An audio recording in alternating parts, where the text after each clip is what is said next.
The other day I was asked to do a list of the most common problems I've seen with Lexus IS300s. I have no idea why somebody wants my opinion, because apparently I don't make very informative videos. It's been 3 weeks, Tom. I'm still waiting for this really informative video of yours. It's a joke. I'm kidding.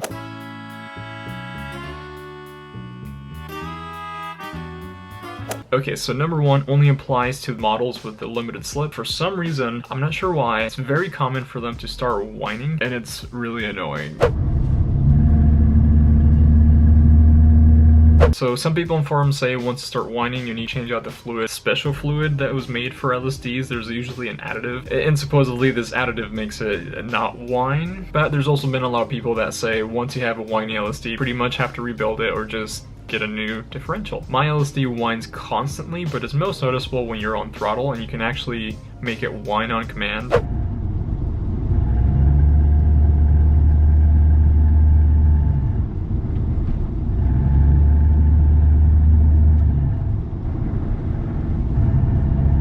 It still whines on decel, even though it's not as loud and not as noticeable. I know it's there. Even though my LSD whines constantly, it still locks.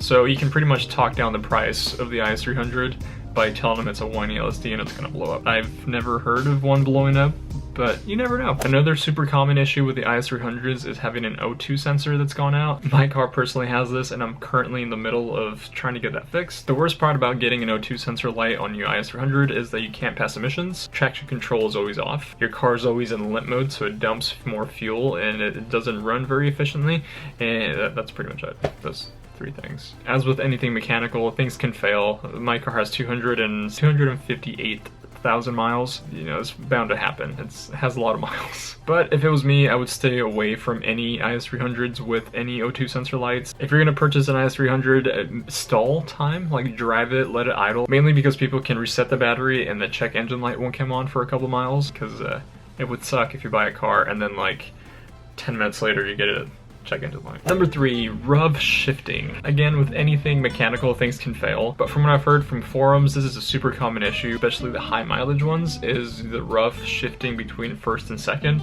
but in automatic transmissions. So my car does this every single time when it's cold, shifting to drive, and then from the 1 to 2 shift is pretty rough. Yeah, it just bucks when you put it in gear, and it's pretty horrible. So. Okay, so we're in the car right now, and I haven't turned it on all day.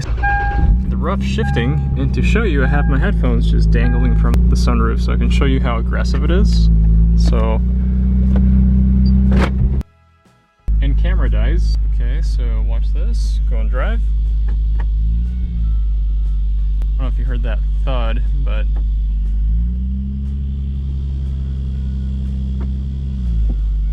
it's so sad that I've actually developed a technique to make sure my car doesn't buck, especially when you have passengers, because it's kind of embarrassing. So when you're shifting that automatic shift tree, when you go to neutral, wait for an extra half a second, and when you go to drive, let go of the brake, and it won't buck. It'll go forward a little bit. If you have this issue, you know what I mean. Number 2, or number 4, am I counting up or down? I don't remember. Of all these common problems, this is probably the worst one of them all, and that has to be the sticky dash. You've probably heard of the sticky dash issue. What causes sticky dash, I'm not really sure. People say it's that special coating that Lexus has on the dashes to make it more soundproof. Realistically, it melts. You cannot mistake sticky dash. You touch it and part of the dash comes with you, and it's hard to take off. Like, it really is. I found really good success with... Hello? No, this is not Jeremy. You have a wrong number. Do I know Jeremy? I'm so famous, people keep calling me. What was I saying? Yes, sticky dash. I've had 4 IS300s, 3 of them were in Idaho, 1 of them was in Georgia.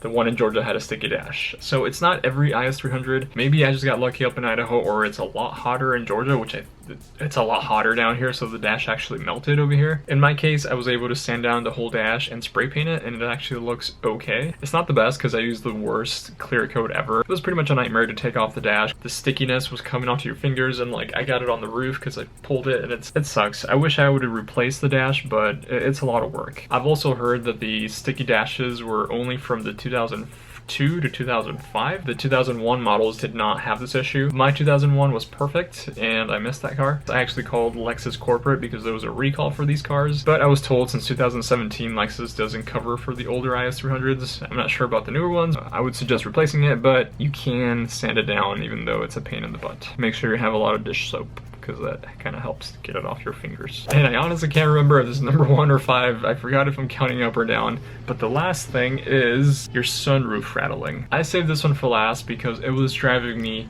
crazy. If I had the choice, I would get an IS300 without a sunroof. Not only are they rare, but sure, you get some weight savings, but you get to, I don't know, mine doesn't leak, but it's just easier. And the reason your sunroof rattles is because some of the bolts get loose. I actually fixed my car today, and it's so good not being able to hear that rattle on top of your face or head.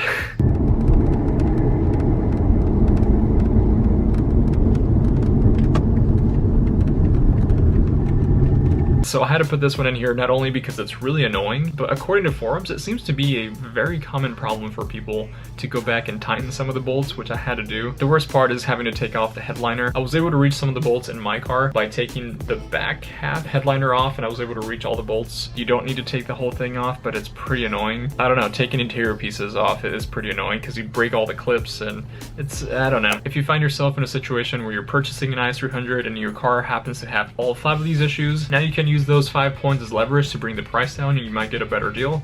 Out of the 5 issues I listed, do you want to guess how many my car had? Go ahead and guess. All 5 of them. Best of all, the previous owner only told me that it had needed a No2 sensor, and I foolishly buy the car. If anything, I hope this video helped out at least one person, then I would feel happy, but let me know what you think. Let me know some of the other issues that I missed. I'm gonna thank you guys for watching. See you guys on the next video. Peace.